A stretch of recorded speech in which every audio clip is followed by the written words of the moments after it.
Assalamualaikum Sobat Football United, ringan amatiran ala gue. Ya kali ini gue ingin ngobrol ringan terkait jadi ada info dari akun Instagram Live Here We Go. Ini dari Fabrizio Romano ya.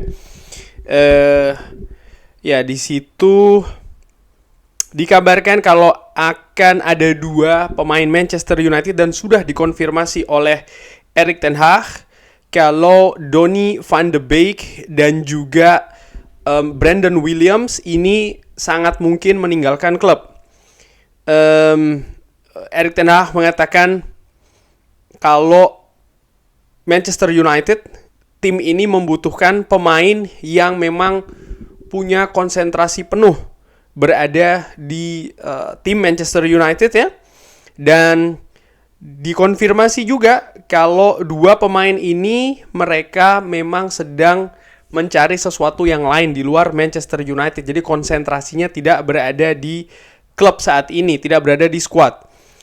Erik ten Hag juga mengkonfirmasi kalau Harry Maguire ini tidak bisa bermain ya kemarin ketika menghadapi Tottenham Hotspur karena ada sedikit masalah di latihan terakhir. Nah, gue ingin ngobrol ringan terkait dengan informasi ini bahwasannya memang Manchester United masih belum selesai nih di bursa transfer, kegiatan di bursa transfer musim panas ini yang praktis kurang lebih hanya akan ada 2 pekan lagi ya untuk ada pemain yang keluar ataupun pemain yang datang.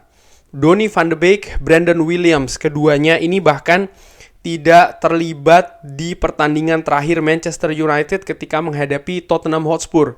Tidak berada di starting line up dan juga tidak berada di bangku cadangan, dan ini menurut gua semakin memperbesar spekulasi atau bahkan memang ya inilah kenyataan kalau memang dua pemain ini akan meninggalkan klub.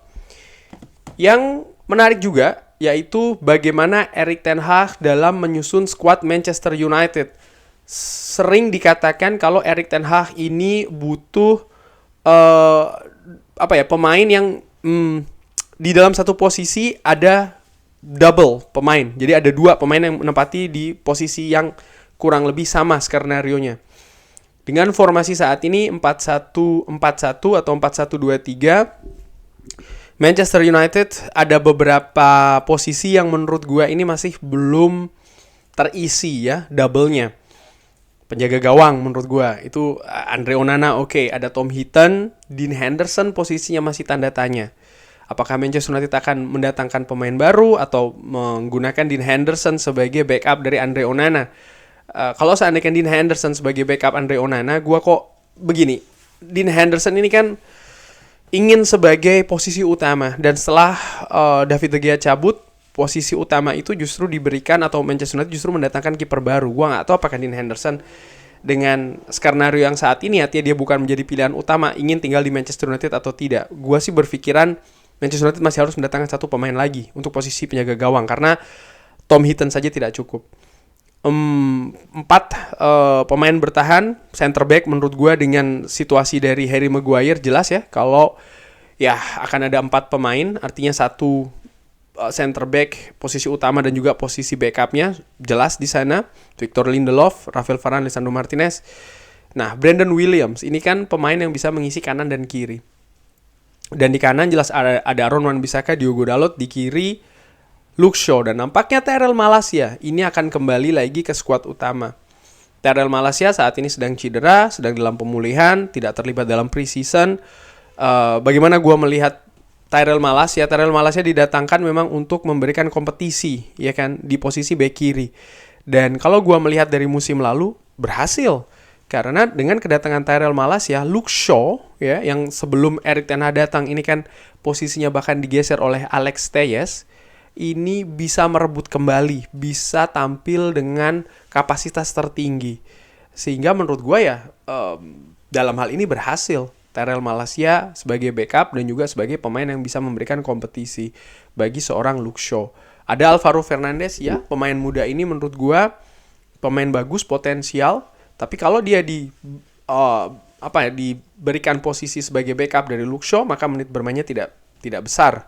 Sementara pemain muda seperti Alvaro Fernandes menurut gue yang punya masa depan yang juga besar ada baiknya memang ya tetap di tim junior ya, dengan sesekali dilibatkan di tim utama atau bahkan dipinjamkan ke tim lain sehingga menit bermainnya juga tinggi dan dia juga bisa merasakan level kompetitif yang sehat, yang seimbang. Itu menurut gua penting bagi Alvaro Fernandes. Nah, balik lagi dengan cabutnya Brandon Williams, maka atau dikonfirmasi ya, maka ya posisi lini belakang Manchester United nampaknya seperti saat ini gitu loh, tidak akan mendatangkan pemain baru. Apakah Brandon Williams akan lepas secara pinjaman ataupun permanen, ini menarik untuk dinantikan karena sang pemain nampaknya juga ingin mendapatkan menit bermain yang tinggi. Sampai dengan sejauh ini belum ada kabar yang pasti juga ya siapa yang berminatnya pinjaman ataupun juga permanen. Mari kita nantikan. Dan Donny van de Beek ini menurut gue juga menarik. Posisi lini tengah dari Manchester United ya. Donny van de Beek ini kan sebelumnya dikabarkan bahwa dia ini musim-musim sebelumnya sebagai backup seorang Bruno Fernandes. Teknisnya berbeda, karakternya berbeda, gaya permainannya berbeda, karakternya juga berbeda, ciri khas permainan juga berbeda. Musim lalu, musim yang tidak beruntung menurut gue bagi Donny van de Beek, dan nampaknya Donny van de Beek ingin mencari sesuatu yang berbeda. Dia ingin mendapatkan menit bermain yang lebih banyak lagi. Karena memang nampaknya diskenariokan ya untuk di Manchester United dia tidak menjadi pilihan utama. Nah, Donny van de Beek di formasi 4-1-2-3 atau 4-1-4-1 dengan ada posisi nomor 8 yang kembar di sana ya kan, selain Bruno Fernandes saat ini ditempati oleh Mason Mount. Gua sih sebenarnya melihat Donny van de Beek punya kapasitas untuk bermain di posisi tersebut. Dia orangnya mobile ya kan, cerdik, mencari ruang kosong di pertahanan lawan yang terutama yang ketat ya kan, memberikan ruangan juga bagi pemain yang lain. Nah, sekarang dengan cabutnya Donny van de Beek, maka di posisi mana ini yang Manchester United butuh mendatangkan pemain baru? Gua melihat untuk posisi Bruno Fernandes ya, sobat football nanti banyak yang beberapa berpendapat ya Bruno sudah cukup ya kan, bla bla bla. Enggak, faktanya Bruno Fernandes adalah pemain vital, pemain yang sangat diandalkan oleh Erik ten Hag.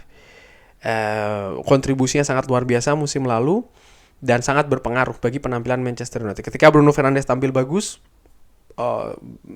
tim bisa terangkat, dan ketika Bruno Fernandes tampil tidak bagus, biasanya tim juga secara akumulatif tampilnya juga underperform ya, artinya jelek. Nah, siapa yang bisa menjadi backup dari Bruno Fernandes? Kalau Erik ten Hag mengatakan satu posisi ada 2 pemain paling tidak, gue melihat Christian Eriksen bisa ditempatkan di sana. Untuk posisi Mason Mount, nah ini dia nih. Tadinya gue bisa, atau gue sebelumnya berpikir ya mungkin seorang Donny van de Beek ya kan. Tapi setelah Donny van de Beek dan juga Fred yang cabut, maka nampaknya Manchester United butuh nih pemain di posisi itu. Bagaimana dengan Casemiro? Casemiro ada seorang Kobbie Mainoo, ya kan, yang di pre-season banyak diberi kesempatan oleh Erik ten Hag bermain di di posisi jangkar gitu, dan dia bisa bermain dengan bagus. Hanya saja saat ini dia cedera. Ada pemain lain, Scott McTominay, yang juga bisa dimainkan di situ. Walaupun gue berpikir Scott McTominay mungkin akan lebih bagus kalau agak sedikit didorong ke depan, karena nampaknya naluri menyerang ofensif dari Scott McTominay ini juga tinggi gitu loh.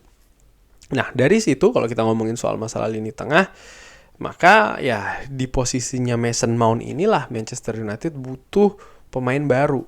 Bukan di posisinya Casemiro. Itu kalau yang gue lihat ya secara ringan amatiran. Siapa?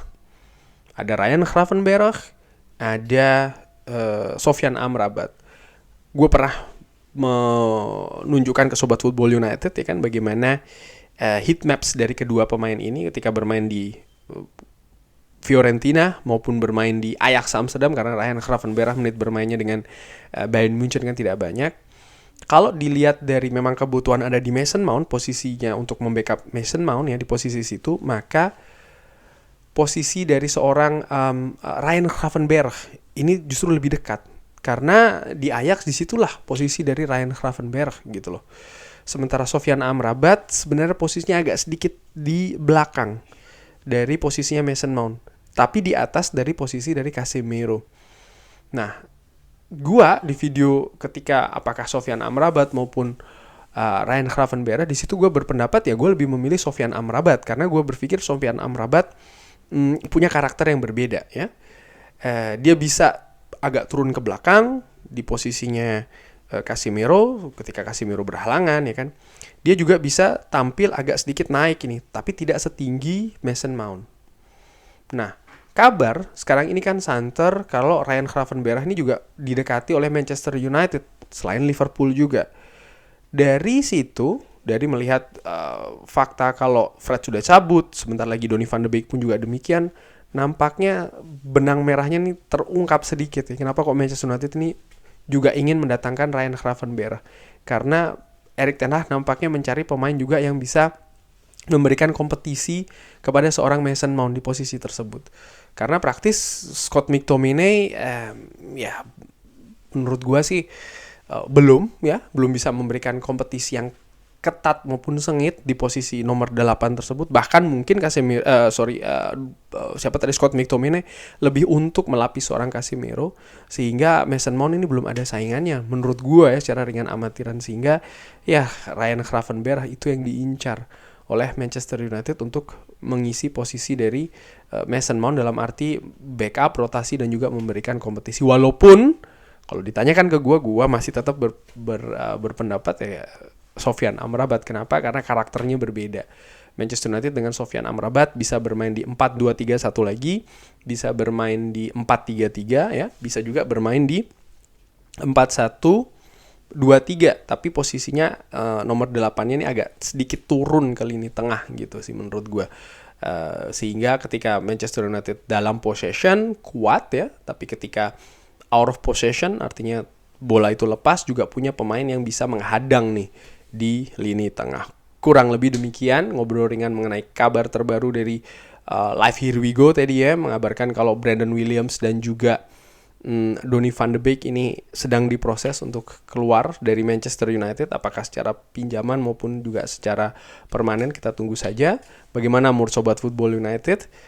Tanggapannya seperti biasa drop di kolom komen. Terima kasih sudah menyaksikan. Jangan lupa like, subscribe. Wassalamualaikum warahmatullahi wabarakatuh.